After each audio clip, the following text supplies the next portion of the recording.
They say that. I mean, we've got a situation where over the past decade plus, a lot of more Democratic-led states were trying to move away from partisan gerrymandering and adopted things like constitutional amendments and redistricting commissions.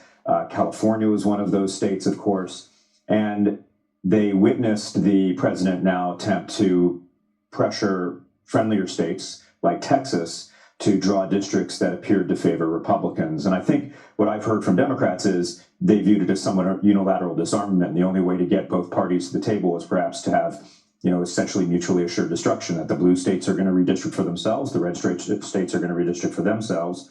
And that, of course, what precedent does that set? It's not a great precedent, because in the middle are the voters and the election officials who have to manage this process, right? Voters have an expectation of who's running in their district, who the representative is. That person is supposed to represent their interests, but we're drawing the lines all over the place, starting with Texas, but in a lot of other states, to kind of confuse voters. And one thing that I think is really important is after all of these redistrictings, election officials have to do a ton of work to make sure that all of the voters are correctly coded for their proper congressional district.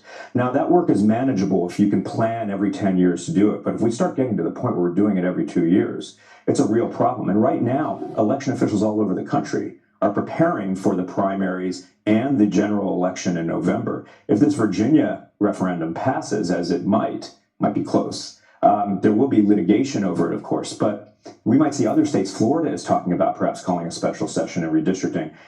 Imagine if you're an election official in Georgia and you might not see a new plan until maybe May at the soonest, when you've got primaries coming up in August and November, and how that makes their work that much harder and how it really confuses the voters. And I was going to say to that end, how does gerrymandering like this impact the broader state of democracy in this country? I mean, it's, we're both parties are trying to maximize their potential, in particular for winning the House of Representatives. And the fact is, we're a very, very closely divided nation right now. And the control of the House might hang on just a couple of votes. It might not, but it might hang on a couple of votes. And that's why I think you see the president pressuring a state like Texas to try to redraw districts. And then a state like California seeking to respond with their referendum, which of course passed in 2025. It's not a great situation for the voters. Hopefully both parties will realize this doesn't benefit anyone. It doesn't benefit them. The voters are going to have their say this election. And it would be wonderful if both parties came to the table and tried to figure out a way to draw districts that were based on more what we would call traditional districting principles. Well, we will see how this develops going forward. David Becker, thank you so much for being here.